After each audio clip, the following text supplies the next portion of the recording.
Welcome back guys. तो last lecture तक हमने मटेरियल कॉस्ट के सारे टॉपिक्स कवर कर लिए थे।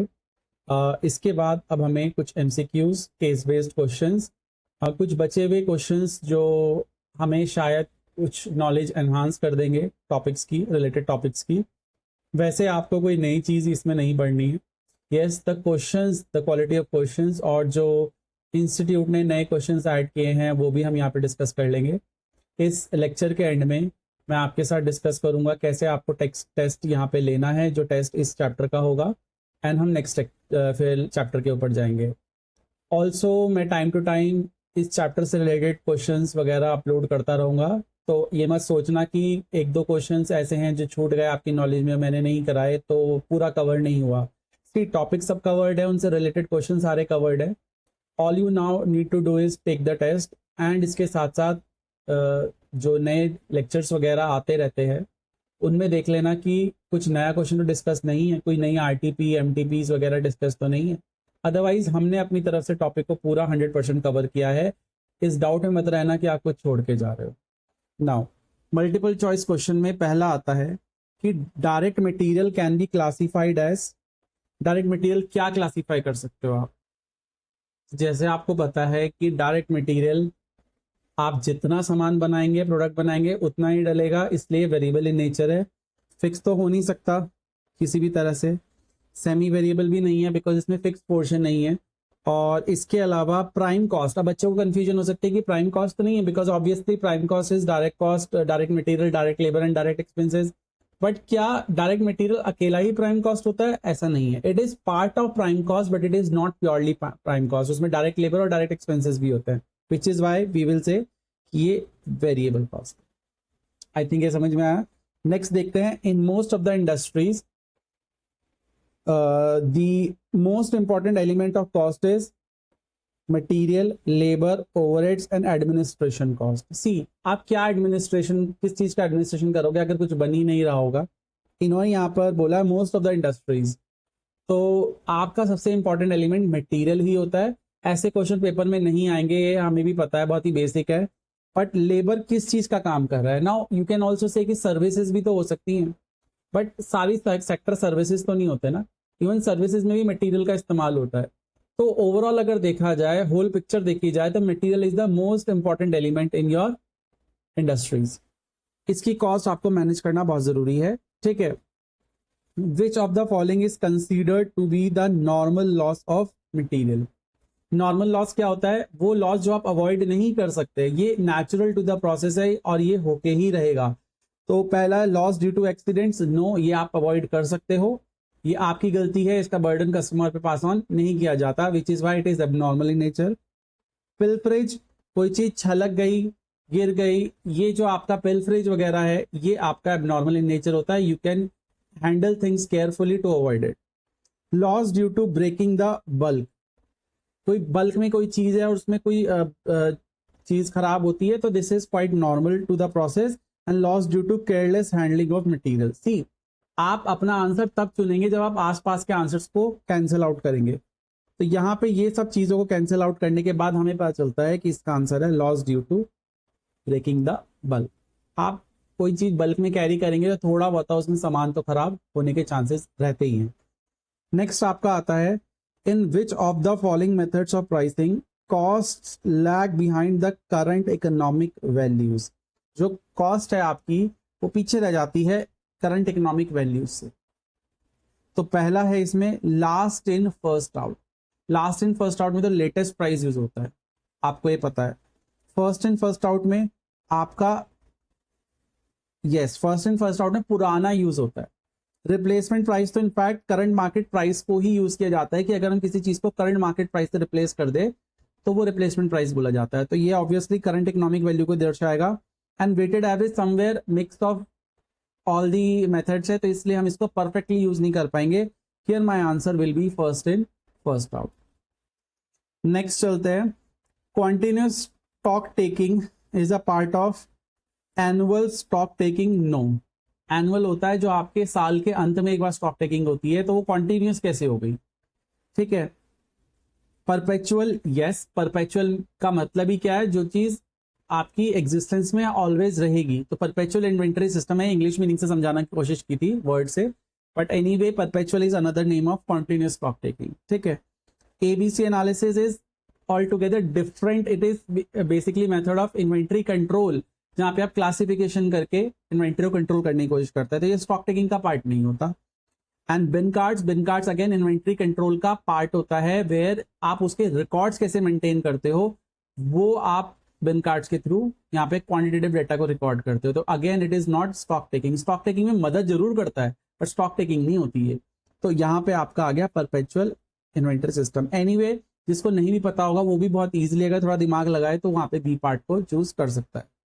नेक्स्ट आपका आता है in which of the following methods issues of material are priced at predetermined rate. तो हमें पता है ये स्टैंडर्ड प्राइस मेथड होता है जिसमें प्री डिटरमाइंड रेट का इस्तेमाल किया जाता है, ठीक है। और इन्फ्लेटेड मैंने आपको बताया था कि आप लॉस वगैरह की वजह से प्राइस इन्फ्लेट कर देते हो और उसका प्राइस फिर कस्टमर से ले लेते हो, तो जो आपका प्राइस हाइक हो जाता है that is only inflated price. Replacement में करंट मार्केट प्राइस का इस्तेमाल होता है, मार्केट प्राइस मेथड में भी मार्केट प्राइस का इस्तेमाल होता है। तो यहाँ पे standard price is the one जहाँ पे आपको एक प्री डिटरमाइंड रेट के हिसाब से प्राइस सेट करना होता है। Remember I gave you the example कि आपके पास कोई कस्टमर आया तो आपने पहले ही कोटेशन लिख कर रखी है, तो आप अगेन चीजें दोबारा कैलकुलेट नहीं करोगे, आप पोस्ट प्रोडक्शन उसको प्राइस नहीं बताओगे, आपको तो प्रोडक्शन से पहले उसको दाम बताना है, राइट। तो यहाँ पे बी आंसर होगा।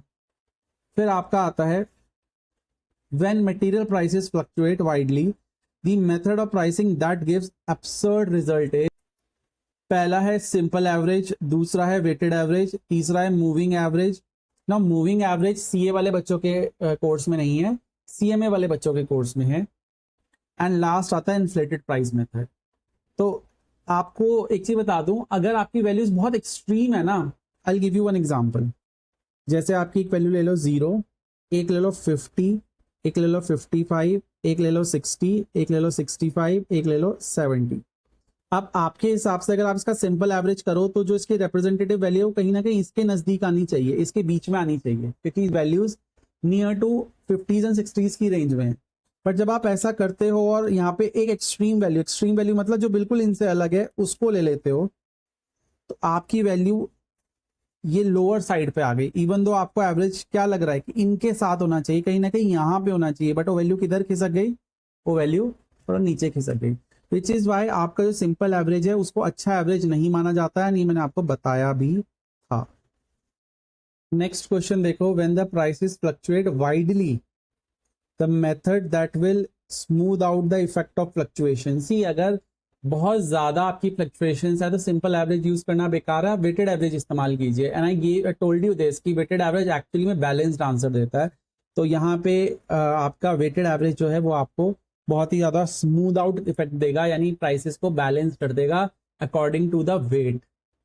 फिर आपका आता है under the FSN, fast, slow and non moving system of inventory control, inventory is classified on the basis of volume of material consumption, कितना मटेरियल का कंजम्पशन हो रहा है, frequency of usage of items of inventory, कितने बार items का इस्तेमाल हो रहा है, yes, how many times, and times को कौन रिप्रेजेंट करता है, फ्रीक्वेंसी, ठीक है। देखो आप हो सकता है कि सिंगल टाइम में ही बहुत ज्यादा इस्तेमाल कर रहे हो तो वो वॉल्यूम हो गई, लेकिन हम बात कर रहे हैं कितनी बार। अगर आप एक करके भी इस्तेमाल कर रहे हो बट उसकी फ्रीक्वेंसी ज्यादा है तो उस चीज को अपने आगे रखो ना, वो फास्ट मूविंग है, सीधे। तो ये आपका यहाँ पे फ्रीक्वेंसी पे ज्यादा इंपॉर्टेंस देता है FSN, not on the volume, ठीक है। और क्या है, criticality of the item of the inventory for the production, ये आपका एक तो ABC एनालिसिस अगर बैच में कर रहे हो तो, और आपका ये high value, medium value and low value HML classification, ये क्रिटिकलिटी के हिसाब से देखता है, वो भी नहीं है। इनफैक्ट आपका वाइटल वाला जो है वो है क्रिटिकलिटी, कौन कितना वाइटल है, ये नहीं। क्रिटिकलिटी में आप वो लो बल्कि कि वाइटल हो गया, एसेंशियल हो गया एंड डिजायरेबल हो गया, VED। Value of items of inventory, now value के बेसिस पे ABC चलता है, ठीक है। तो यहाँ पे हमारा आंसर आएगा फ्रीक्वेंसी, इसको ध्यान रखना FSN में। Form used for making a formal request to the purchasing department to purchase materials is a, बताओ परचेजिंग डिपार्टमेंट से सामान मटेरियल परचेज कराने के लिए आप परचेज रिक्वेजिशन देते हो, अगर आपको सामान की जरूरत होती है तो आप मटेरियल रिक्विजिशन देते हो स्टोर को, लेकिन स्टोर को जब सामान की जरूरत होती है तो परचेज डिपार्टमेंट को परचेज रिक्विजिशन नोट भेजता है। आई थिंक ये बहुत सिंपल है, इसमें कुछ ऐसा कॉम्प्लिकेशन था नहीं। तो ये हमारे थे एमसीक्यू के टॉपिक्स। अब यहाँ पर हम एक केस स्टडी देखते हैं। The purchase committee of A limited has been entrusted to review the material procurement policy of the company. The chief marketing manager has appraised the committee that company at present produces a single product X, जिसमें दो material का इस्तेमाल होता है A and B, and उसका जो ratio है वो 3:2 है। तो जो भी आप क्वांटिटी परचेज करते हो उसमें 3 यूनिट्स आपकी यूज होती है A की, एंड B यूनिट जो 2 यूनिट्स है वो B की इस्तेमाल होती है। Material A is perishable in nature and has to be used within 10 days of the goods received note. जब आपको वो रिसीव हो जाएगा उसके 10 दिन के अंदर आपको इस्तेमाल करना है, बिकॉज वो खराब हो सकता है। अदरवाइज मटेरियल बिकम्स ऑब्सोलीट, वो पुराना हो जाएगा। Material B is durable in nature and can be used even after 1 year, वो ड्यूरेबल है, उसको आप बाद में भी इस्तेमाल कर सकते हो। Material A is purchase from the local market with in 1 or 2 days of placing the order. Can you understand 1 and 2 days? ये उसका लीड टाइम बताने की कोशिश कर रहा है कि लोकल मार्केट से आप मटेरियल ए को बड़े आराम से बी को नहीं ए को तो ए आपका हो गया, ये आपका पेरिशेबल है, वेयरएज बी इज ड्यूरेबल। ये 10 दिन में इस्तेमाल करना होता है और ये 1 दिन में ही 1 साल तक भी आप इस्तेमाल कर सकते हैं। 1 दिन नहीं है, 1 साल है। फिर आपका लोकल मार्केट से आप ए को खरीद सकते हो, बिकॉज ये पेरिशेबल है तो आप जल्दी जल्दी मार्केट से खरीद के ला सकते हो। On the other hand material B is purchase from the neighbouring state and it takes 2 to 4 days to receive the material in the store. इसको आप दूसरी स्टेट से खरीदते हो जहां पे आपको सामान मंगवाने में 2 से 4 दिन लग जाते हैं। The purchase price of per kilogram of raw material of A is 30 and B is 44। A का दाम 30 है 1 यूनिट का, और बी का है 44 यूनिट केजीज में है। एक्सक्लूसिव ऑफ टैक्सेस, इसमें टैक्सेस इंक्लूडेड नहीं है। To place an order the company has to incur administration cost of 1200 rupees. तो ये ऑर्डरिंग कॉस्ट हो गई। Carrying cost of material A and B is 15% and 5% respectively of what, of your unit price, जो दे रखा है 30 रुपए and 44 रुपए। At present material A is purchase in the lot of 15,000 kg। उसका ऑर्डर साइज बता दिया आपको कि एक बारी में कितना आता है A. To avail 10% discount on the market price, उनको 10% का डिस्काउंट भी मिलता है। GST is applicable for both the material and that is 18% and input credit is availed. GST इस पे आपको पे करना होता है, बट उसका क्रेडिट मिल जाता है। Since you can get the credit it should not be included in the cost, you know this.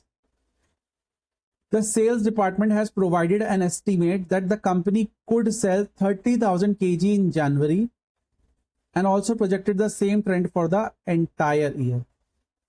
तो ये कह रहे हैं कि कंपनी के सेल्स डिपार्टमेंट ने एक एस्टिमेट निकाला है कि हम जनवरी में 30,000 किलो बेच सकते हैं, ठीक है, एंड सेम ही ट्रेंड आपका पूरे साल का रहेगा। The ratio of input output is 5:3। Sir इसका इस्तेमाल कहाँ है? तो एक इनपुट आउटपुट रेशियो मैंने आपको समझाया था, उसका इस्तेमाल हम यहाँ पे लेके आएंगे। कंपनी 25 दिन 1 महीने में काम करती है and production is carried out evenly.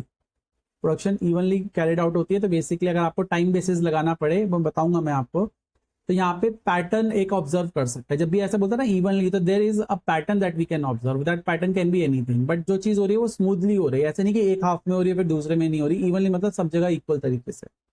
The following queries and calculations to be kept ready for purchase committee's reference। आपको कुछ चीजें यहाँ पे पहले से ही कैलकुलेट करके रखनी है। तो पहला क्वेश्चन ही पूछते हैं, for the month of January what would be the quantity of material to be purchase from for both material A and B. आपको एक चीज समझनी चाहिए कि मटेरियल आपका ए और बी है, लेकिन प्रोडक्ट यहाँ पे कौन है? आपका एक्स। और एक्स की प्रोडक्शन कितनी है जनवरी में? 30,000 किलो। तो अगर एक्स आपका, मैं इनफैक्ट इसको नीचे ही कराता हूं, एक्स आपका कितने किलो बन रहा है? 30,000 kilo. This is production not input, ये आउटपुट है और आउटपुट। अब आगे देखें, इसमें उसने बोला है कि आपका इनपुट आउटपुट रेशियो कितना है? ये 5:3। जब आप 3 यूनिट्स ऑफ आउटपुट डालते हैं तो इनपुट की 5 यूनिट्स डलनी चाहिए। Therefore input required is 30,000 kilo. अगर आउटपुट है तो आउटपुट को आउटपुट से डिवाइड करो और इनपुट से मल्टीप्लाई करो, तो आपको यहां पे आ जाएगा दिस इज 10,000, 50,000 kgs आपको total input is required of total input is required. अब इसमें ए कितना चाहिए और बी कितना चाहिए वो उन्होंने क्लियरली बता रखा है, ए एंड बी।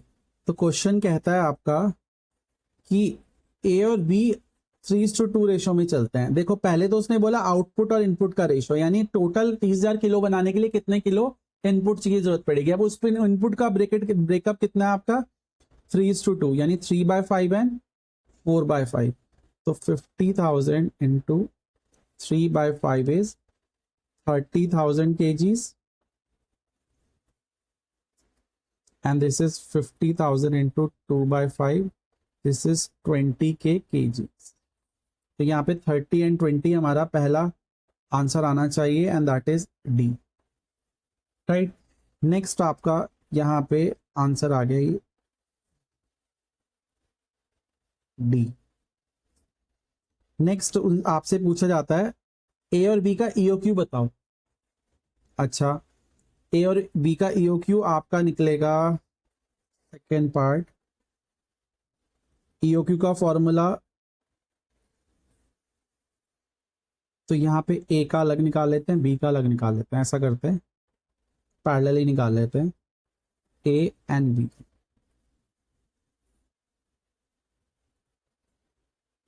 अच्छा, डिमांड कितनी है आपकी, तो ए की 30,000 है, लेकिन ये मंथली सिर्फ जनवरी की थी और उन्होंने कहा ये आपका पूरे साल इसी तरह रहने वाला है, तो एनुअल डिमांड आ जाएगी। रिमेंबर हम एनुअल डिमांड से चीजें निकालते हैं। एक बारी में आपका जो एडमिनिस्ट्रेशन कॉस्ट लगती है वो 1200 है, मुझे याद है अच्छे से, यस। और इन्होंने साथ साथ बोला है कि आपका जो कैरिंग कॉस्ट है वो 15% और 5% है, तो 15% और 5%। 15% किसका, परचेज प्राइस का, इनकी परचेज प्राइस दे रखी थी क्वेश्चन में and that was 30 and 44।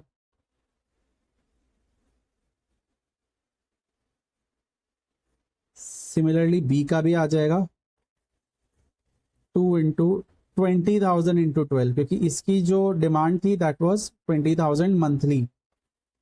Admin cost is same but carrying cost will be 5% of 44। ये सॉल्व करते हैं।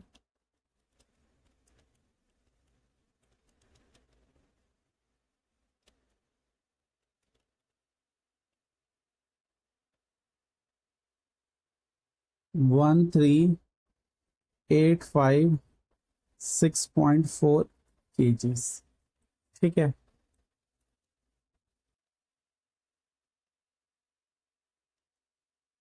ये आ गया 16,181, ठीक है। तो ये आपका आ गया, इसको चेक कर लेते हैं, 1,3,856 1,3,856 पहले ही है तो, एंड 16,181। तो आई थिंक ये दोनों समझ में आए। नेक्स्ट क्वेश्चन देखते हैं। थर्ड पार्ट वो आपसे पूछता है what should be the maximum stock level of material ए। अब ये बहुत ध्यान से सुनना, मटेरियल ए का जो मैक्सिमम स्टॉक लेवल है, मैक्सिमम पूछा है ना, yes, maximum stock level of A, ये क्या होगा, reorder level plus reorder quantity आपका minus minimum consumption into minimum lead time. I think ये फॉर्मूला आपको याद होगा। अब आगे इसका डेटा देखते हैं। सबसे पहले आप देखो आपका रीऑर्डर लेवल कैसे निकलता है। तो रीऑर्डर लेवल का फॉर्मूला होता है maximum consumption into maximum lead time. अब क्वेश्चन में लीड टाइम तो चलो मैं बता रखा है, लीड टाइम का डाटा देख लेते हैं। लोकल मार्केट से मिनिमम 1 दिन में और मैक्सिमम 2 दिन में मटेरियल ए आ जाता है, यानी minimum 1 day and maximum 2 days. But what about your consumption? तो कंजम्पशन यहाँ पे हमें नहीं बता रखी है कि मैक्सिमम कितनी है, मिनिमम कितनी है। हाँ, हमें ये जरूर बता रखा है कि यहाँ पे आपको जो टोटल कंजम्पशन कितनी आई थी, एक ही हमारे पास 30,000। तो पर डे की आप निकाल लो कंजम्पशन कितनी है, और आपको इन्होंने बताया कंपनी 25 दिन 1 महीने में काम करती है, ठीक है। तो पर डे कंजम्पशन जो है वो आ जाएगी, उसी को मैक्सिमम उसी को मिनिमम मानना। तो consumption per day will be 30,000 ए का है divide by 25, this will be 1200 kgs।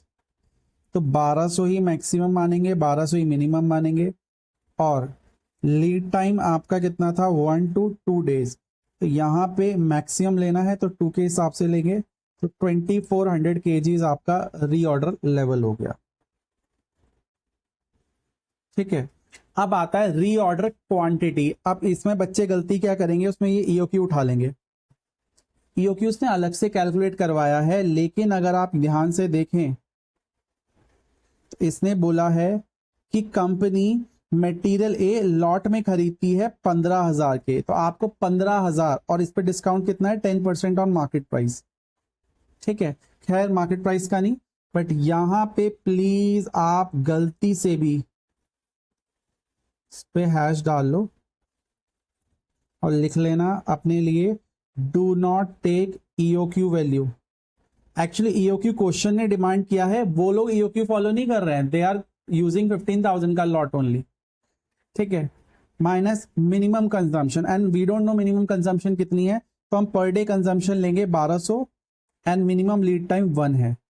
इसके हिसाब से कैलकुलेट करेंगे, 15,000 plus 2400 minus 1200, this is 16,200, right. तो मैक्सिमम स्टॉक लेवल इन्होंने क्वेश्चन में पूछा है, तो वो आ गया ये डी 16,200। इस क्वेश्चन में थोड़ा सा सतर्क रह के चलने वाली बात थी, लेकिन अब ये 16,200 तो आपका आ गया, लेकिन इसमें एक चीज और है, और ये यूनिक टू दिस क्वेश्चन है, ये आपने अभी तक नहीं सीखा कहीं पे, क्योंकि ये पेरिशेबल इन नेचर है, तो थोड़ा सा यहां ध्यान रखना है। और 10 डेज कंजम्पशन जो भी आपकी लोअर होगी, आप उतना अपना स्टॉक रखें कम से कम। देखो क्या कहना चाह रहा है ये, कि आपका मैक्सिमम स्टॉक लेवल तो 16,200 का है, लेकिन ये जो सामान है ना, ये 10 दिन में खराब हो जाता है। डोंट यू थिंक 10 दिन से ज्यादा की कंजम्पशन अगर आप रखेंगे अपने यहाँ पे, तो वो ऑब्वियसली खराब होगी। अब देख लेते हैं, फिर मैं समझाऊंगा इसको। पर डे कंजम्पशन कितनी है आपकी, per day consumption was 1200 kgs, और 10 डेज के हिसाब से कितना आ जाएगा, 12,000 किलो। 10 दिन में मात्र 12,000 किलो यूज होता है, तो आप 16,200 रख के क्या करोगे।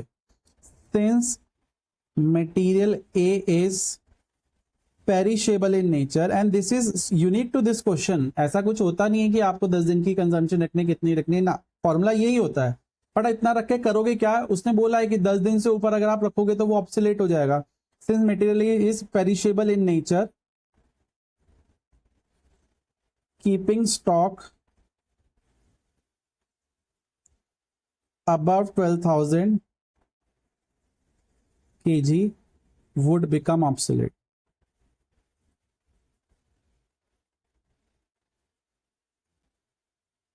Therefore 12,000 kg ही आपका मैक्सिमम होना चाहिए। और इसका आंसर अगर आप देखोगे तो इन्होंने एक्चुअली 16,200 भी दिया और 12,000 भी दिया है, बट इसमें जो आंसर है वो 12,000 किलो है।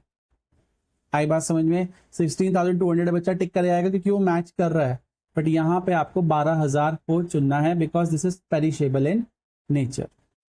अब नेक्स्ट क्वेश्चन देखो, यहाँ पे ये कहता है calculate the savings and loss in purchase of material A if the purchase order quantity is equal to EOQ. Currently आप ईओक्यू के हिसाब से नहीं चल रहे हो, आप 15,000 के लॉट में चल रहे हो, मैंने आपको बताया था। तो आप 15,000 के लॉट पे चल रहे हो तो कितनी कॉस्ट आती है, और अगर आप ईओक्यू के हिसाब से चलते हो which was I think 13,000 something, yes 856, तो कितनी आएगी। तो आपको यहाँ पे कंपैरिजन दिखाना है। कॉस्ट, पहले परचेज कॉस्ट ले लेते हैं। एग्जिस्टिंग पॉलिसी जो कि आपकी है 15,000 की, एंड ईओक्यू आपका है 13,856। जी, याद है जब आप 15,000 का लॉट खरीदते हो तो आपको 10% का डिस्काउंट भी मिलता है। ओके, आपकी जो डिमांड थी that was what, monthly demand was 30,000, तो 30,000 इंटू 12, और परचेज प्राइस जो आपका था वो 30 रुपीज में से 10% लेस था, यानी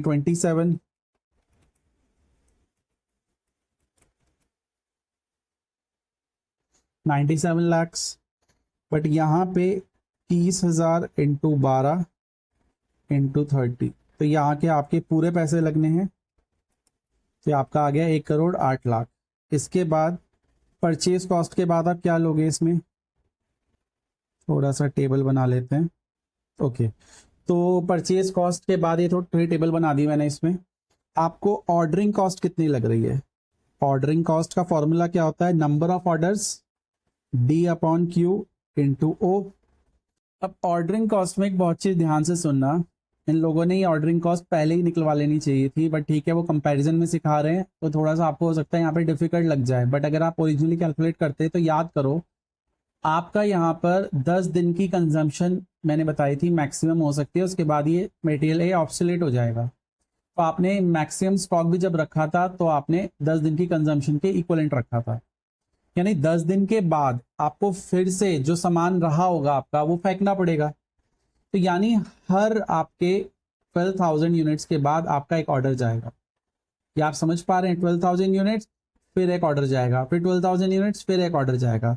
तो इस 15,000 का कोई यूज नहीं है, जो 3,000 आपकी जो यूनिट्स हैं वो वेस्ट हो रही हैं। आउट ऑफ 15,000 ओनली 12,000 आपका यूज हो पाएगा और 3,000 वेस्ट जाएगा। तो जैसे ही आपका 12,000 क्रॉस हुआ 3,000 वेस्ट हो गया, तो आपने फिर 12,000 के बाद एक ऑर्डर पास किया, तो ऐसे आपके ज्यादा ऑर्डर्स लगेंगे। तो यहाँ पे जो आपकी एनुअल डिमांड है that is 30,000 up into 12, but यहाँ पे आपका 12,000 का साइज लेना है, इसमें अपनी शक्लें बना लेना।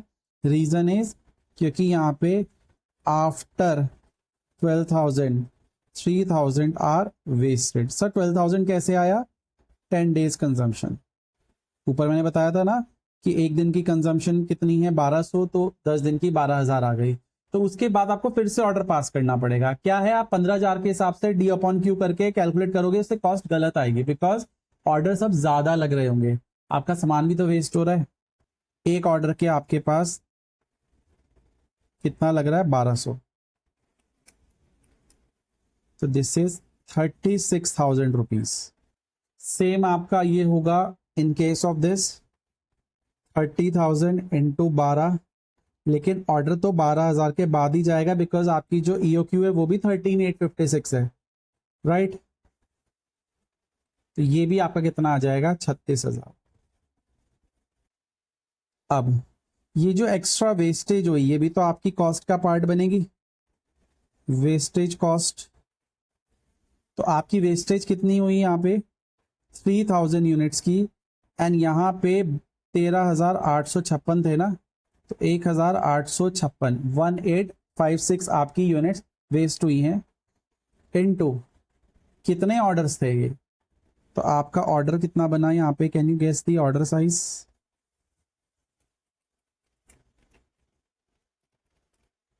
हर बार आपके 3,000 यूनिट्स, तो ये 30 ऑर्डर्स हो गए।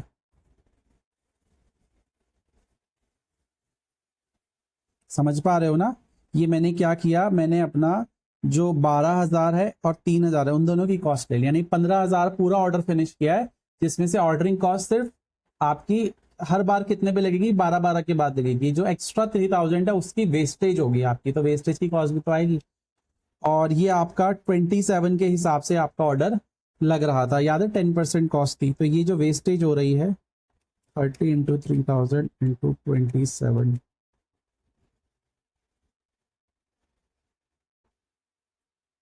ठीक है। वेरेज यहाँ पे पूरा 30 आएगा, बिकॉज यहाँ पे कोई डिस्काउंट नहीं मिल रहा था। क्या आ जाएगा 1670400, राइट। तो आपका ये दोनों कॉस्ट आ गई, यहाँ पे वेस्टेज कॉस्ट एक्स्ट्रा आ गई आपकी। अब आपका कैरिंग कॉस्ट कितना निकलेगा वो बहुत ध्यान से देखो। Carrying cost on an average आप कितना स्टॉक कैरी कर रहे हो। आपने ईओक्यू के वक्त यहाँ पर साइज अलग से निकाला था, ठीक है, लेकिन हम ईओक्यू के बेसिस पे नहीं चल रहे, अभी फिलहाल 15,000 का ऑर्डर है। तो यहाँ पे आपका होगा 15,000 डिवाइड बाई 2 इंटू व्हाट, जो आपका सी एच है वो 15% ऑफ व्हाट 27 निकलेगा। इस पे भी ध्यान रखना, बच्चे इसको 30 पे कर देंगे, क्योंकि आपने जब ईओक्यू में कैलकुलेट किया था you calculated at 30 rupees, but भाई वो जो सी एच था वो यूनिट प्राइस पर था, यूनिट प्राइस वहां पे 30 था। लेकिन जब आप 15,000 का वो लेते हो, ऑर्डर साइज लेते हो, तो आपका यूनिट प्राइस घट जाता है, बिकॉज ऑफ विच आपका सी एच भी चेंज होगा। बट यहाँ पे 13,856 को आप एवरेज बेसिस पर कैरी करोगे, बट यहाँ पर 5% ऑफ 15% ऑफ 30, 5% बोल रहा हूँ गलती से, ये आ जाएगा 30375 31176। तो ये टोटल कॉस्ट देख लेते हैं, हमारी टोटल कॉस्ट कितनी आ रही है। यहाँ आ रहा है 12216,375, 1,22,16,375। यहाँ देख लेते हैं, ये आ गया 125,375,76। यहाँ पे ज़्यादा आ रही है obviously, therefore savings in purchasing in 15,000 kg lot is, सा गैप ले लो,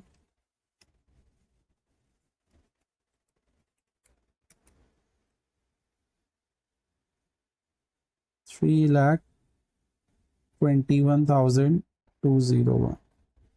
ये आपका इतना जो सेविंग्स है वो आपको यहाँ पे सेविंग्स यानी बतानी भी पड़ी।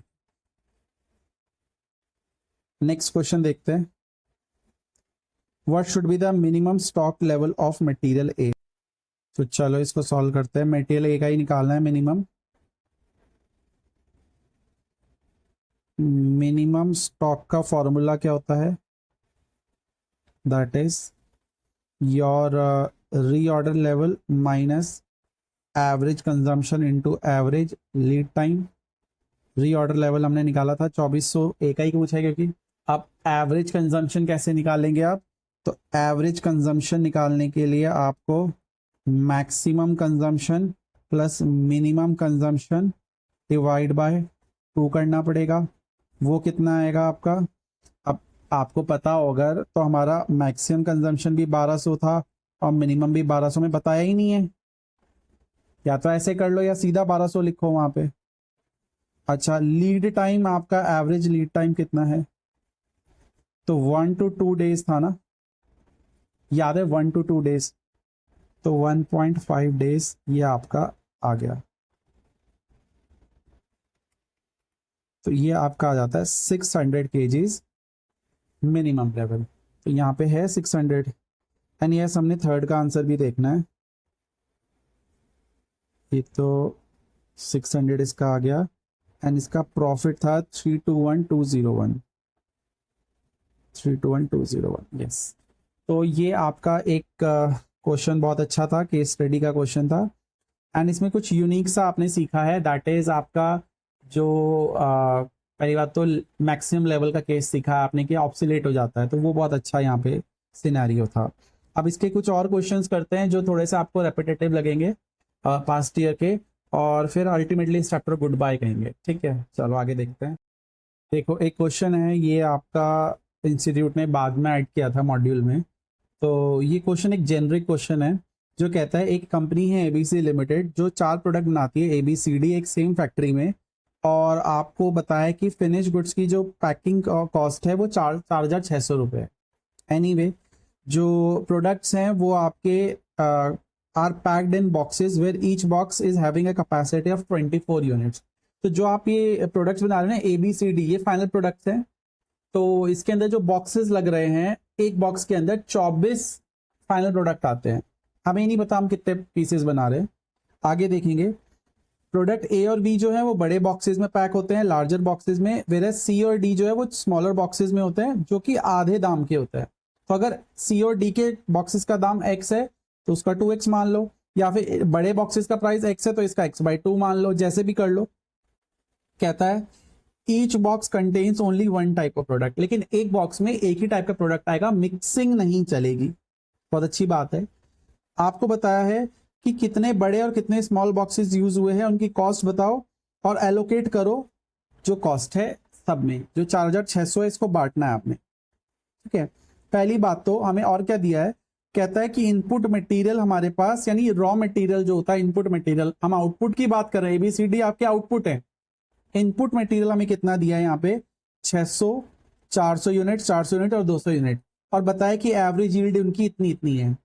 अब इसके बाद आपका हम देखते हैं कि आउटपुट कितना निकल के आया है। तो आप जब 600 यूनिट्स डालते हो तो 80% ही यील्ड निकल के आती है, यानी 600 इंटू 80% आपके सिर्फ 480 यूनिट्स आउटपुट की आती हैं। आगे बात करते हैं 400 इंटू 90%, 360,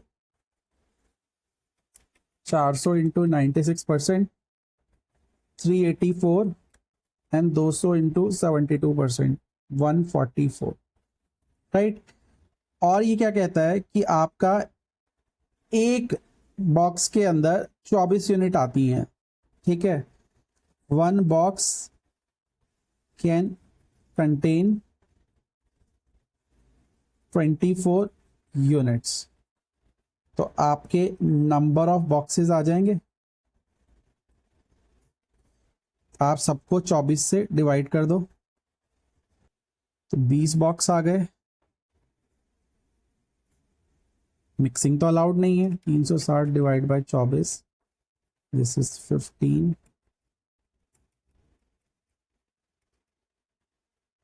16, 6।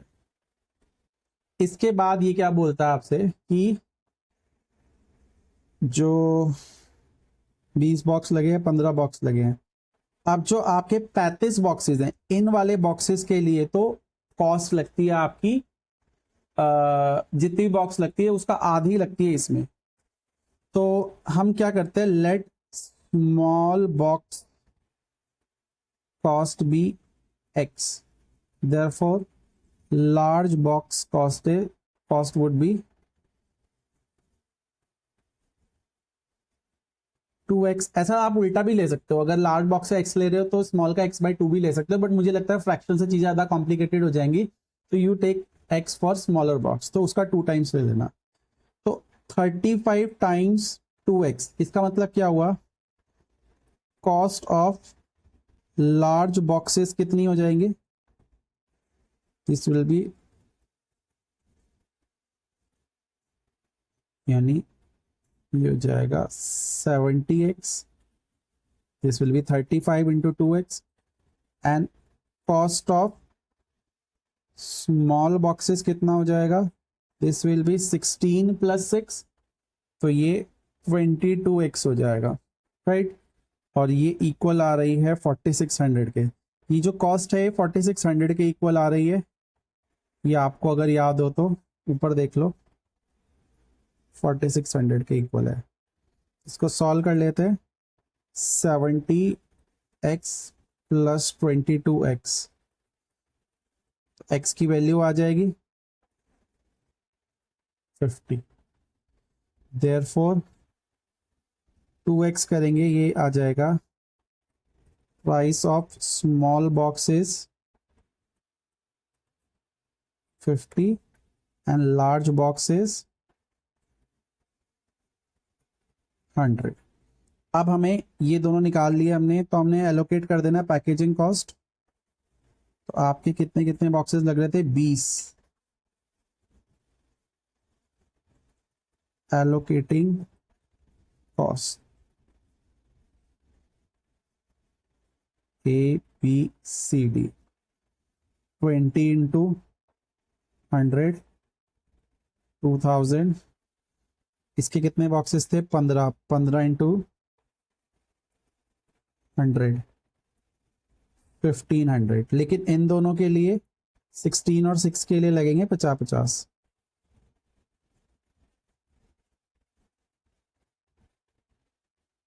ठीक है, ये आ गया 800। तो अब टोटल करके देखो, तो ये आ जाएगा आपका टोटल 4600 हो गई एलोकेट। तो बहुत ही जनरल सा क्वेश्चन था ये। ठीक है, तो यहाँ पे ऐसे कोई एक्स्ट्रॉर्डनरी कोई यूनिक सा वो नहीं था इसमें। चलो एक क्वेश्चन और देखते हैं यहाँ पे। ये कहता है HBL limited produces product M ये आउटपुट है।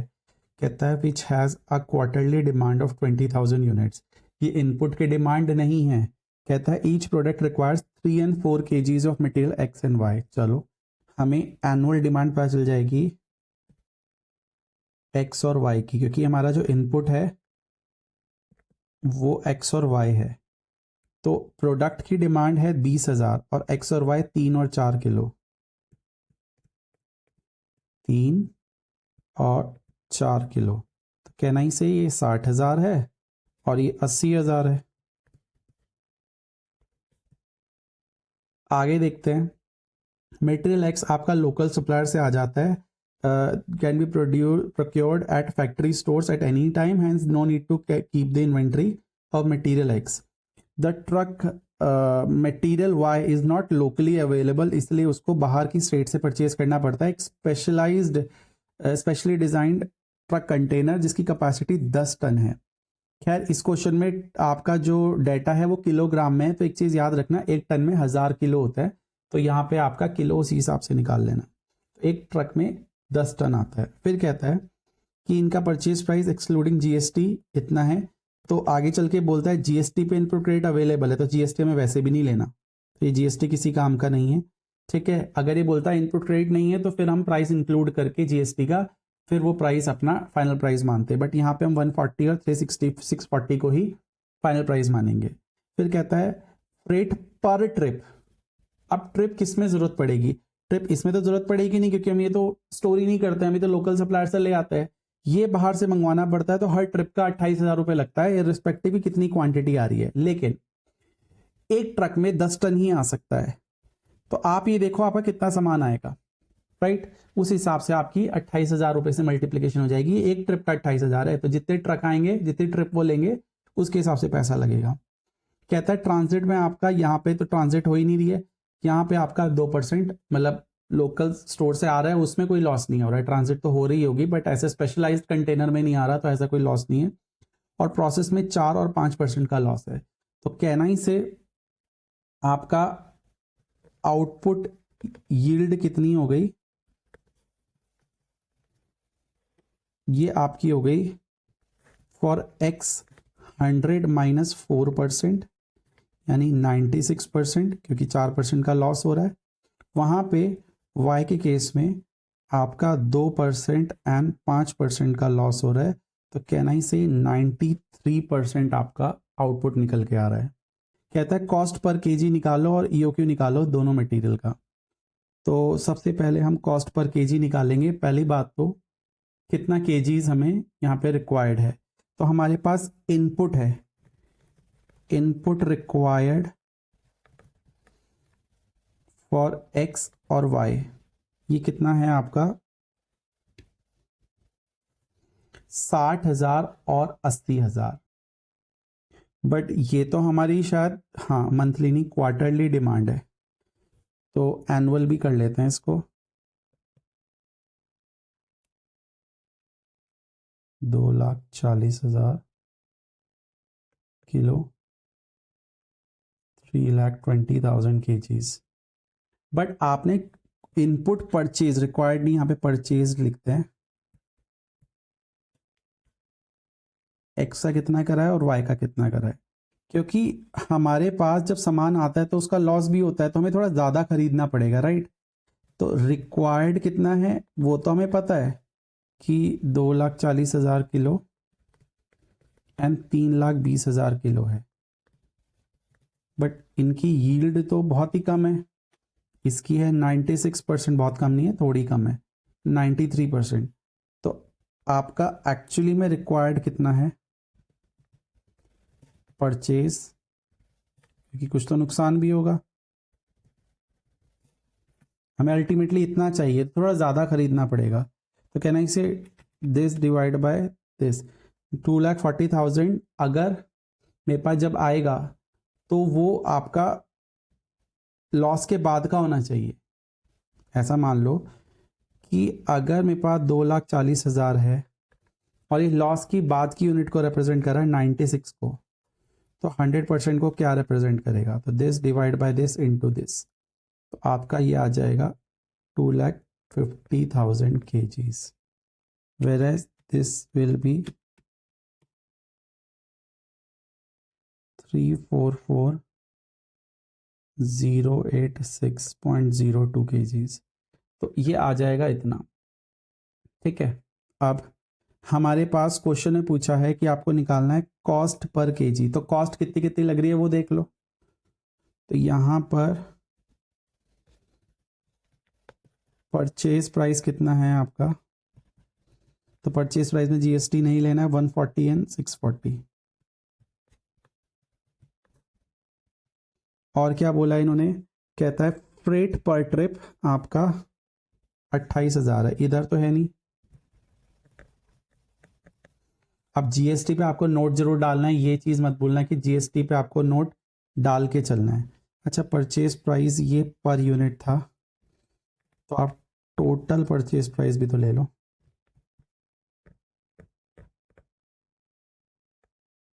अगर ये ए है और ये बी है तो ए इंटू बी आपका सी आ जाएगा, 3,50,00,000 और ये आ गया 22 करोड़। ठीक है, अब यहाँ पे हमें फ्रेट कॉस्ट निकालनी है और ये इसमें तो लगेगी नहीं, इसमें हमें लगानी है। फ्रेट कॉस्ट की आपको कैलकुलेशन यहाँ पे बता देता हूँ। आपके पास टोटल सामान कितना आना है, इतना 344,086, ये कितने ट्रक्स में आएगा, हम यहाँ पे नंबर ऑफ ट्रक्स निकाल लेते हैं। 344,086 और एक बारी में 10 टन आता है, और एक टन में कितना होता है, 1,000 किलो। ठीक है, किलो पर टन, अरे 10 टन है, टन से टन कैंसिल हो जाएगा, आपका केजी के हिसाब से आ जाएगा। तो 344,086 तो आ जाएगा 34.41 ट्रक्स और 35 ट्रक्स। तो यहाँ पे आप करोगे 35 इंटू 28,000, यह आ जाएगा 9,80,000। ठीक है, 9,80,000। अब अगला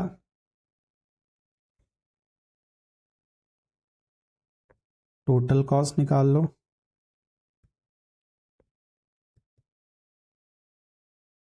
ओके, ये आपकी आ गई टोटल कॉस्ट, बट हमें तो चाहिए कॉस्ट पर केजी। तो हमारी जो क्वांटिटी है वो कितनी है,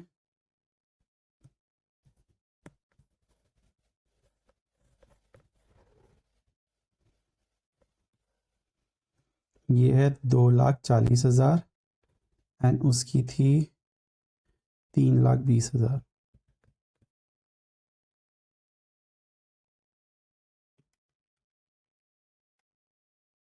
तो 691.2345 कॉस्ट पर केजी। और इसकी आ जाएगी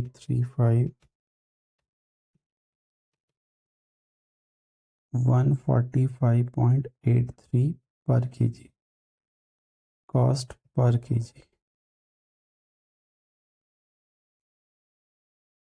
नेक्स्ट इसमें इन लोगों ने पूछा ईओक्यू निकालो।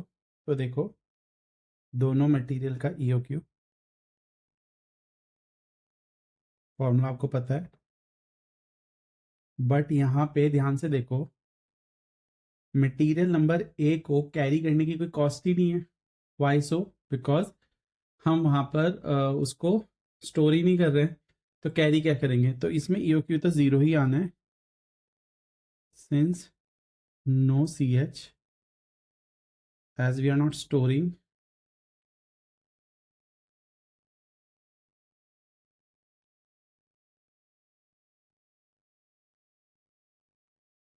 इसका ईओक्यू भी क्या हो गया? ज़ीरो हो गया। एक्चुअल निकाल नहीं पाएंगे, डिनोमिनेटर में ज़ीरो इज इन्फिनिटी, तो हम वो ले नहीं पाएंगे। तो एक्स के लिए तो छोड़ दो, वाई की बात करो। इन मटेरियल वाई आपका ध्यान से देखो, इनका एनुअल डिमांड कितना है? दिस इज 344086,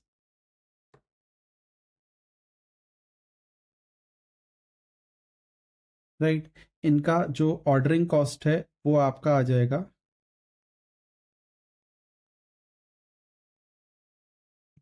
बेसिकली सामान आने जाने की कॉस्ट है 28,000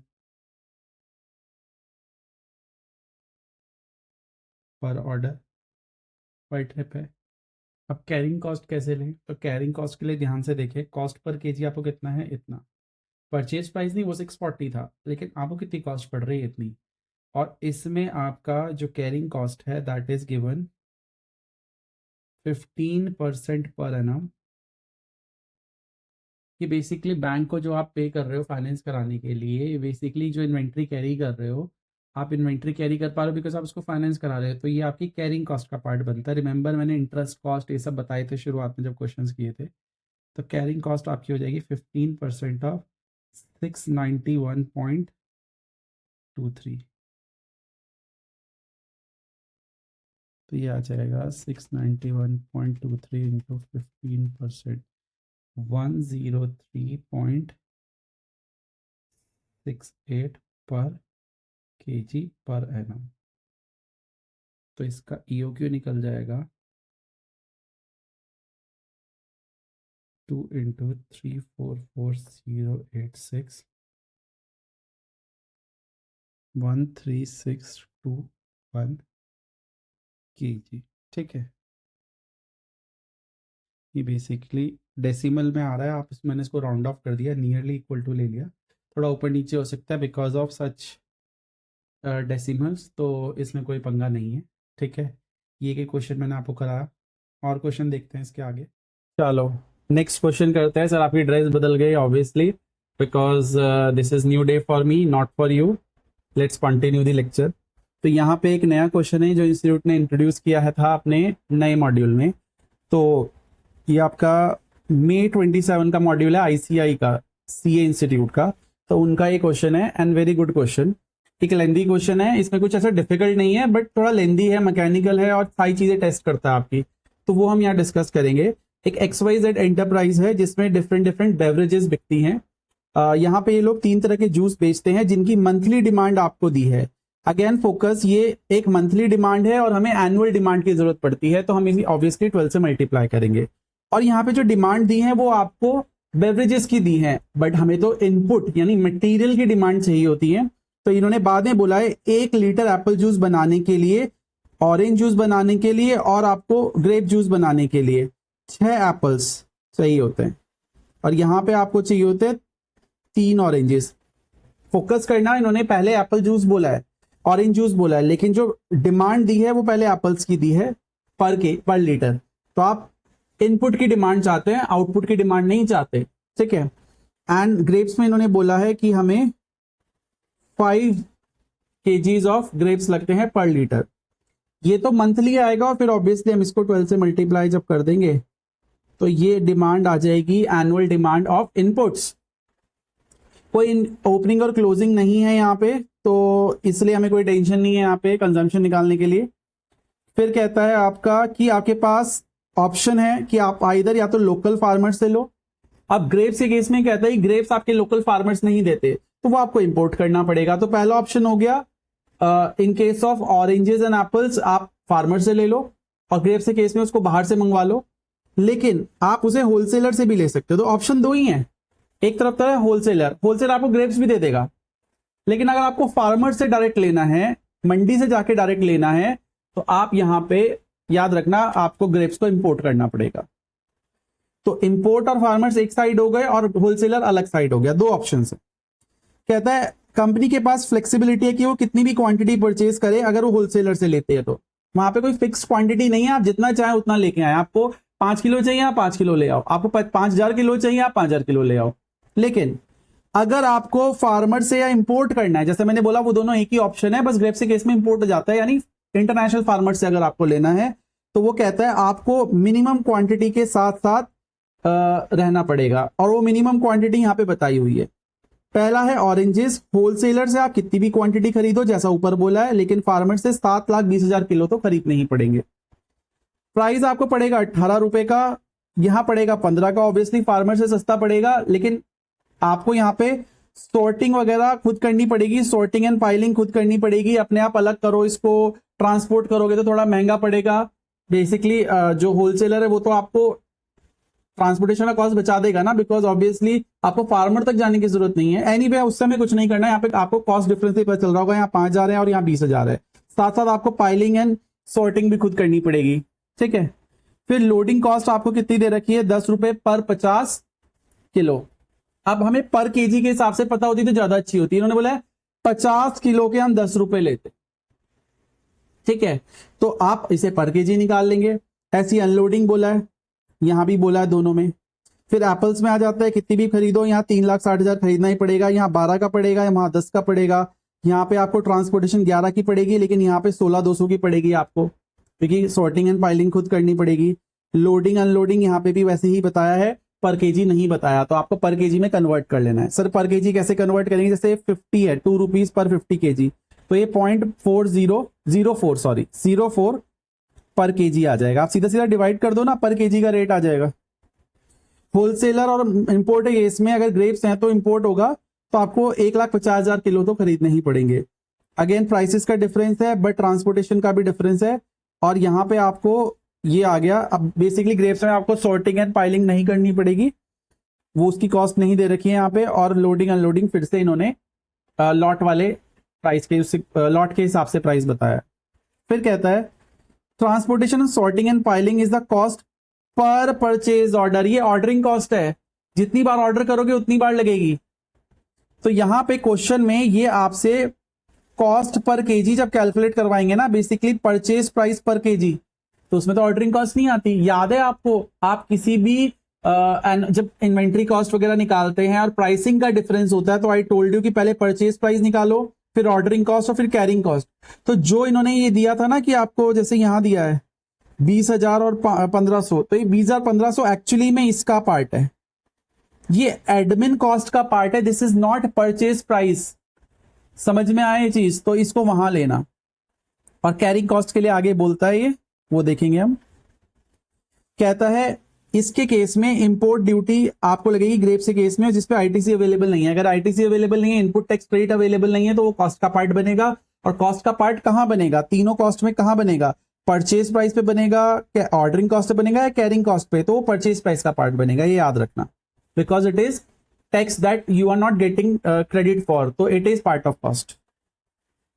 फिर बोलता है आपको 15% का इंटरेस्ट एनुअल देना पड़ रहा है, तो ये आपका कैरिंग कॉस्ट है। किसका निकलेगा ये 15%, आपका परचेज प्राइस का, ठीक है। और 1,000 रुपीज पर 1,000 केजी आपको रेंट देना है, यानी आप क्या बोल सकते हो, 1,000 अपॉन 1,000 कितना हो गया, ₹1 पर केजी आपको फिक्स्ड। सारे ऑप्शंस में, चाहे आप इंपोर्ट करो, चाहे आप फार्मर से खरीदो, चाहे आप होलसेलर से खरीदो, आपको ये तो हाउस रेंट और ये वेयर हाउस रेंट तो देना ही पड़ेगा, ठीक है।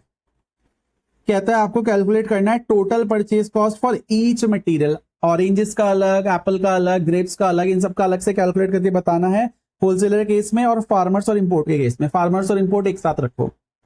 ठीक है, फिर ईओक्यू कैलकुलेट कर देना और बताओ कौन सा ऑप्शन बेटर होगा ग्रेप्स के केस में। सी दे डिड नॉट आस्क कि एप्पल्स और ऑरेंजेस में, आप पहले कॉस्ट हर ऑल्टरनेटिव में कैलकुलेट करवा रहा है बट कंपेयर नहीं करवा रहा कि बेस्ट कौन सा है। फिर वो आपसे कह रहा है कि आप बताओ बेस्ट परचेज ऑप्शन क्या है। तो यहां पे वो सिर्फ परचेज कॉस्ट पूछ रहा है आपसे, बट यहां पे वो आपको पूछ रहा है कि आप ग्रेप्स के केस में कौन से ऑप्शन पे जाएंगे। तो आपको मैंने 3 कॉस्ट बताई, purchase price, ordering cost and carrying cost. First option में वो सबके लिए, एप्पल, ऑरेंजेस, ग्रेप्स, सबके लिए ये दोनों में, होलसेलर में भी और फार्मर्स में भी कैलकुलेट करवा रहा है। ठीक है, फिर वो ईओक्यू कैलकुलेट करवाएगा। लेकिन जब आप यहाँ पे ऑप्शन बताओगे कि आप मिनिमम परचेज क्वांटिटी का 1.5 लाख, यानी 1.5 लाख किस केस में आ गया, इंपोर्ट के केस में, मिनिमम तो इतना ही है। तो अगर इधर भी 1.5 लाख आ गया, वो ये कहना चाह रहा है, तो कौन सा ऑप्शन बेटर है अगर आप मिनिमम इतना खरीदते हो तो, बिकॉज यहाँ पे एनी क्वांटिटी है ना, तो you can purchase 1.5 lakh here also. तो आप कंपेयर करके बताओ, तो then you will compare these तीनों कॉस्ट टुगेदर। बट ये एप्पल और ऑरेंजेस में नहीं करना। चलो, यहाँ पे थोड़ा सा सॉल्यूशन मैंने लिख के रखा है बिकॉज ये लेंथी क्वेश्चन है तो टाइम वेस्ट होगा। एक चीज और बता दूं, they are asking you to calculate purchase cost for each material. अब बच्चा टोटल परचेज कॉस्ट के चक्कर में टोटल क्वांटिटी के पीछे भागता है, because total purchase cost means कितना आपने परचेज किया। परचेज कॉस्ट आपका पर केजी का, यानी पर यूनिट का प्राइस इनटू टोटल क्वांटिटी, इससे टोटल परचेज कॉस्ट आ जाएगी। बट यहां पे लिखा है एनी क्वांटिटी। अब यहाँ पे आपको फिक्स्ड क्वांटिटी तो नहीं पता ना, तो इसीलिए आप यहाँ पे क्या करो, परचेज प्राइस पर यूनिट को कंपेयर कर लो, बिकॉज परचेज प्राइस जो है वो आपका वेरिएबल है, तो वो आपका कितनी भी क्वांटिटी रख लो वो तो कंपेरेबल है, तो मेहनत भी कम लगेगी और आंसर भी आ जाएगा। तो फटाफट से देखो, यहाँ 18, यहाँ 15, ये देखो यहाँ 18, यहाँ 15। पहला मैं ऑरेंजेस का केस बता रहा हूं। फिर आपका ट्रांसपोर्टेशन हम ऑर्डरिंग कॉस्ट में लेंगे, यहां पे नहीं लेंगे इसको, this is not purchase price का कॉस्ट, अभी हम परचेज प्राइस निकाल रहे हैं। फिर ये आपका निकल के आ जाएगा लोडिंग कॉस्ट 10 पर 50 केजी, तो दैट विल बी 0.2 पर केजी। ठीक है, एंड सिमिलरली अनलोडिंग आ जाएगा 2 पर 50, तो दैट विल बी 0.04। तो टोटल आ जाएगा 18.24 और वहां पे आ जाएगा 15.14। एक बार उधर भी देख लो, उधर भी 5/50 एंड 2/50, तो उससे आपकी कॉस्ट आ जाएगी। सिमिलरली इधर 12 एंड 10 है, 12 एंड 10। लोडिंग कॉस्ट आपको कितनी है, 10/50 एंड 3/50,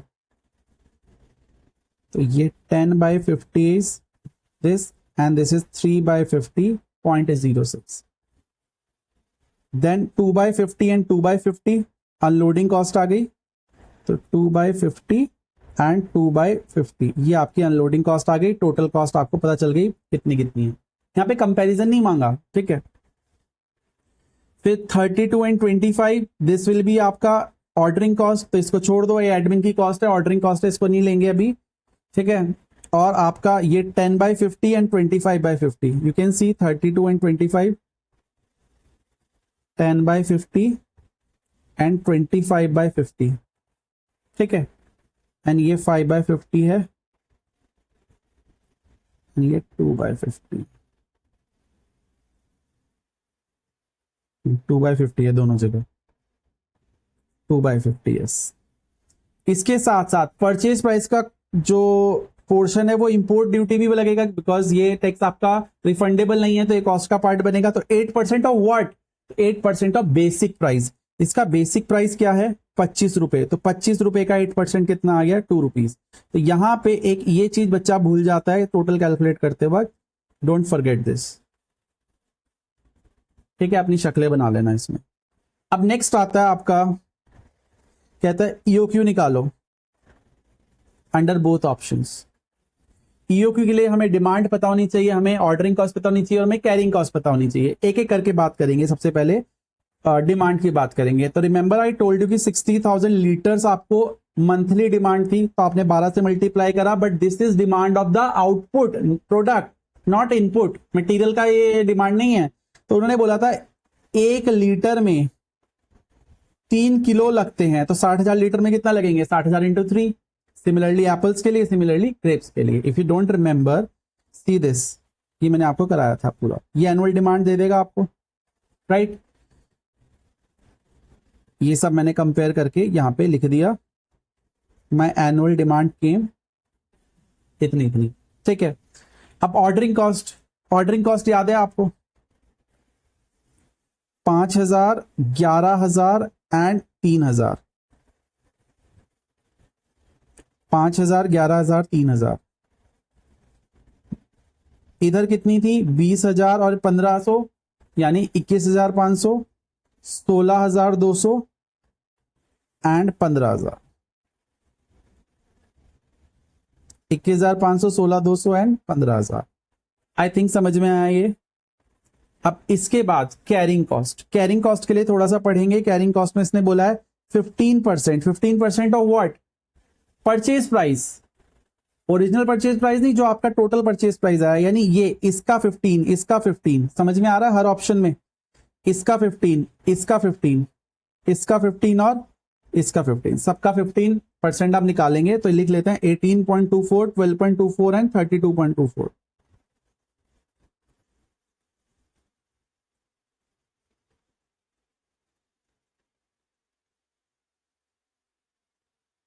इधर आ गया 15.14, 10.10,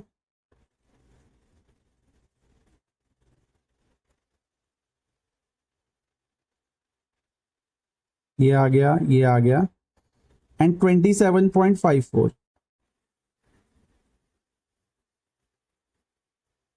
अच्छा, इसका 15% तो हम निकाल लेंगे। इसके अलावा याद है आपको वेयर हाउस का रेंट था, एंड आई टोल्ड यू कि वो 1,000 रुपीज पर 1,000 kg था, यानी 1 पर kg, और ये हर ऑप्शन में लगेगा, तो सब में मैंने 1 रुपी ऐड कर दिया।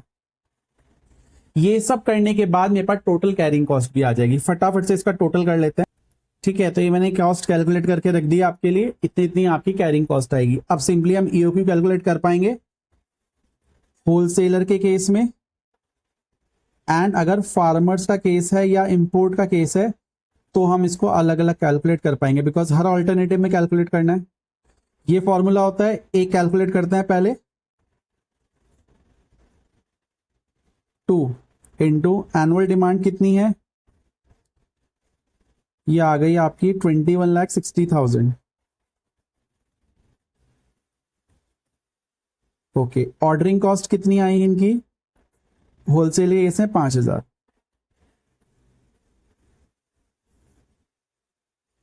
एंड कैरिंग कॉस्ट कितनी आई 3.736। ठीक है, इसको सॉल्व कर लेते हैं और ऐसे ही आपके और जगह पे निकलेंगे। तो ये मैंने और भी लिख लिया आपके लिए, ठीक है, फटाफट से फिल कर लेते हैं। इधर फार्मर से केस में एनुअल डिमांड तो सेम रहनी है, बट आपका जो ऑर्डरिंग कॉस्ट है वो 21,500 हो जाएगी, एंड कैरिंग कॉस्ट 3.271। तो 21,500 एंड 3.271 ये वाली। इधर ऑर्डरिंग कॉस्ट कैरिंग कॉस्ट हो जाएगी दिस वन,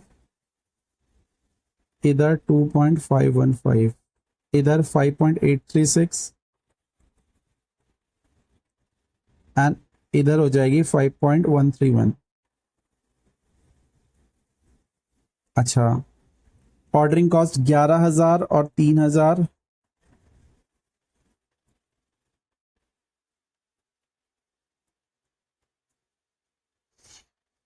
और इधर हो जाएगी 16,200 एंड 15,000।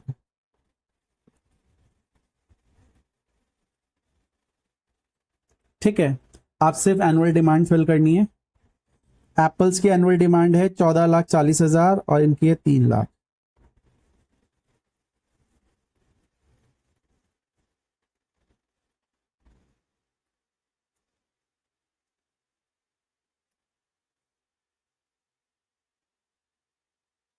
ठीक है, तो अब इन सबको सॉल्व कर लेते हैं। कैलकुलेशन पार्टी है ओनली, ईओक्यू सबका कैलकुलेट हो गया। तो क्वेश्चन टेक्निकली बहुत इजी है बट मैनुअल है, अगर पेपर में आ जाता तो टाइम डेफिनेटली लेगा आपका। तो ये सब मैंने कैलकुलेट कर दिया, आप लोग इसका पॉज करके देख सकते हो कितनी कितनी क्वांटिटी कैलकुलेशन करके यहाँ पे लिख दिया। इंस्टीट्यूट ने इसको डेसिमल में भी लिया है तो मैंने इसको राउंड ऑफ करके लिख दिया, बिकॉज आप ऑर्डर तो जब क्वांटिटी में करोगे तो डेसिमल की क्वांटिटी समझ में नहीं आती है, बट ठीक है क्योंकि केजीज में है तो डेसिमल भी चल सकता है, तो डेसिमल में भी ले सकते हो, ज़्यादा डिफरेंस नहीं आएगा इसमें। ठीक है, अब इसके बाद हमारे पास थर्ड ऑप्शन आता है वो कहता है कि आप बताओ best recommendation, give the recommendation for best purchase option अगर आप इंपोर्ट के वक्त 1.5 लाख किलो खरीदते हो।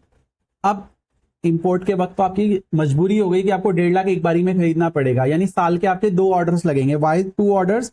बिकॉज आपकी एनुअल डिमांड इज 3 lakhs, तो साल के 2 ऑर्डर्स लगेंगे। बट आप जब फार्मर से खरीदते हो तो आप कितना भी मंगवाओ, तो तब आप क्या रिकमेंड करोगे कितना मंगवाने के लिए? Don't you think you will recommend EOQ की क्वांटिटी? एक बारी में 3 लाख मंगवाने हैं पूरे साल में, बट एक बारी में कितना मंगवाना पसंद करोगे? 1.5 लाख। इंपोर्ट में तो मजबूरी हो गई 1.5 लाख मंगवाना है, तो वहां तो 2 ही ऑर्डर लगेंगे, 1.5 लाख 1.5 लाख 3 लाख पूरा। लेकिन यहाँ पे 17,560 किलो लगभग आपको 62 केजीज ये आपको खरीदना चाहिए। तो यहाँ पे जब आप परचेज ऑप्शंस रेकमेंड करते हो कि कौन सा ऑप्शन बेटर है, तो पहली बात तो तीनों कॉस्ट को आप रेकमेंड करोगे, होलसेल और import. In case of grapes only, they did not ask apple and oranges, they are asking for only grapes. तो यहाँ पे आप परचेज कॉस्ट भी बताओगे, ऑर्डरिंग कॉस्ट भी बताओगे एंड कैरिंग कॉस्ट भी बताओगे। पहली बात तो साल में आप 3 लाख खरीदते हो, एनुअल डिमांड तो 3 लाख है ग्रेप्स की, और इसका परचेज प्राइस एंड इसका purchase cost basically, purchase price नहीं, purchase cost, ultimate cost purchase की कितनी लग रही है, and that we calculated 32.24 and 27.54।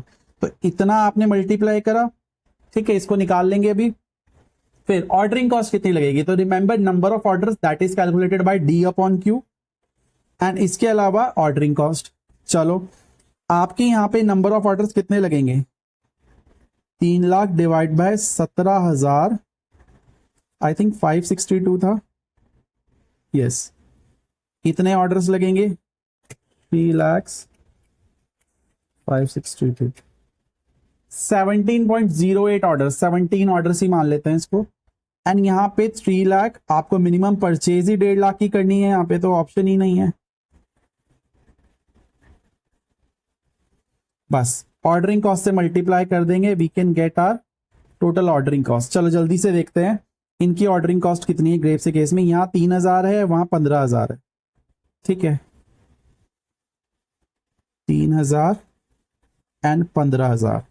Sir carrying cost, तो Q अपॉन 2, तो यहाँ पे आपका Q था 17,562, एवरेज करेंगे इस इन्वेंट्री का, एंड आपका CH कितना था यहाँ पे? योर CH वाज 5.836, वेरएज यहाँ पे आप 1.5 लाख कैरी कर रहे हो एक बारी में, बिकॉज मिनिमम ऑर्डर क्वांटिटी यही है, एंड इसकी कैरिंग कॉस्ट कितनी है? 5.131।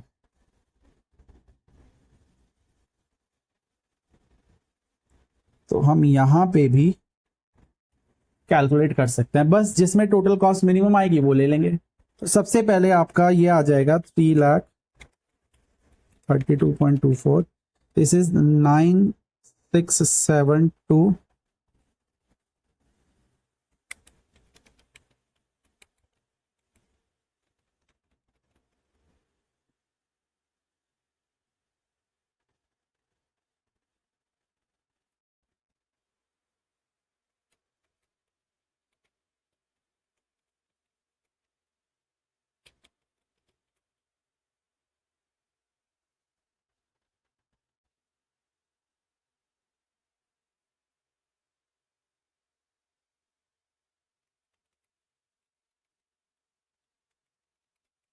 ये तो सीधा 30,000 आ जाएगा।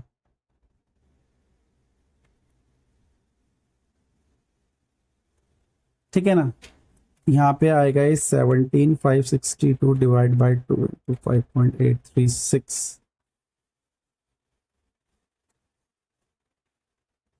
ये थोड़ा सा डिफरेंस इस वजह से आ रहा है बिकॉज यहाँ पे ऑर्डर्स कंप्लीट 17 ऑर्डर्स ले रहे हैं, ठीक है, जिसकी वजह से ये डिफरेंस आ सकता है 42,246, इसको 6 ही ले लो, ठीक है, इसकी वजह से, क्योंकि ईओक्यू पे तो दोनों कॉस्ट इक्वल होती हैं, वेरेज यहाँ पे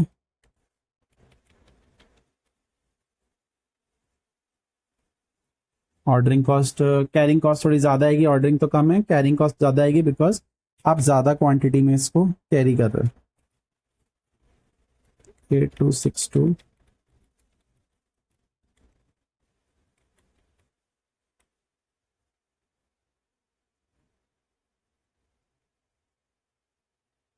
ये आपकी टोटल कॉस्ट आ गई।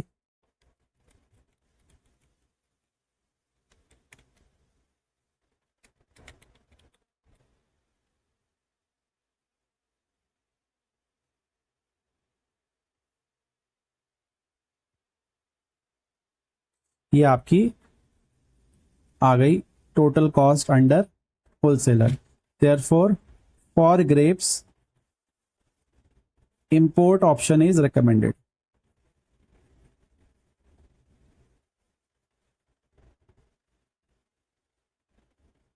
इजी क्वेश्चन था ये।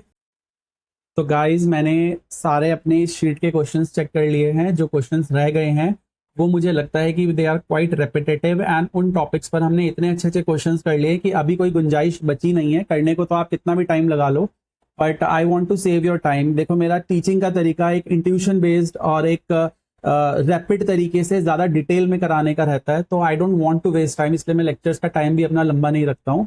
तो जो ये क्वेश्चंस इसके अंदर आएगा, ये शीट आपको मेरे ऐप पर मिल जाएगी। ये शीट आप वहां से देखकर अपने नोट्स बना सकते हैं। See I don't upload the sheets on my Telegram because वहां से कॉपी हो जाता है and we have to make sure कि हमारा कंटेंट ओरिजिनल हमारे पास ही रहे। तो ये ऐप पर रहेगा, आपके लिए एक्सेसिबल भी है। आप इसको वहां से देखकर अपने नोट्स बना सकते हैं और जो क्वेश्चंस रह गए हैं आप उसको खुद सॉल्व कीजिए। अगर नहीं होता है तो आप मुझे कॉन्टैक्ट कीजिए, ठीक है।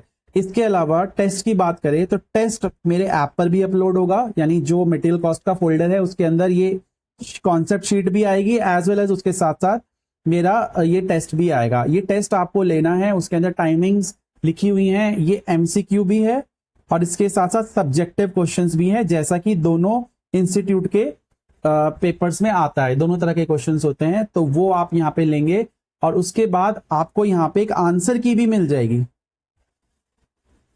जो आंसर की है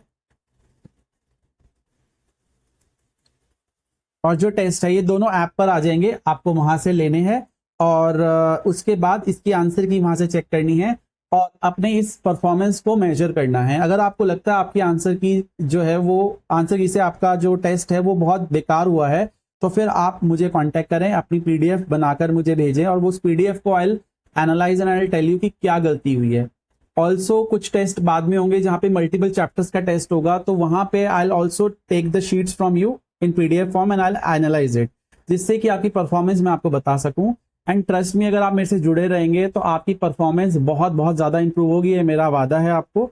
but you have to make sure कि you follow everything as per the schedule. Online coaching में डिसिप्लिन बहुत जरूरी है और आपको वो फॉलो करना पड़ेगा। तो I hope you take this test very seriously and after taking this test you will tell me कि आपके कितने मार्क्स आए हैं, ठीक है। Thank you very much. मेरे से कम्युनिकेट करना है तो मेरे टेलीग्राम पे आप कम्युनिकेट करते रहे, ठीक है। चलो बाय बाय। नेक्स्ट चैप्टर में मिलते हैं which is your employee cost या लेबर कॉस्ट। तो वो चैप्टर मैं आपके साथ अब नेक्स्ट डिस्कस करने वाला हूँ। Bye bye.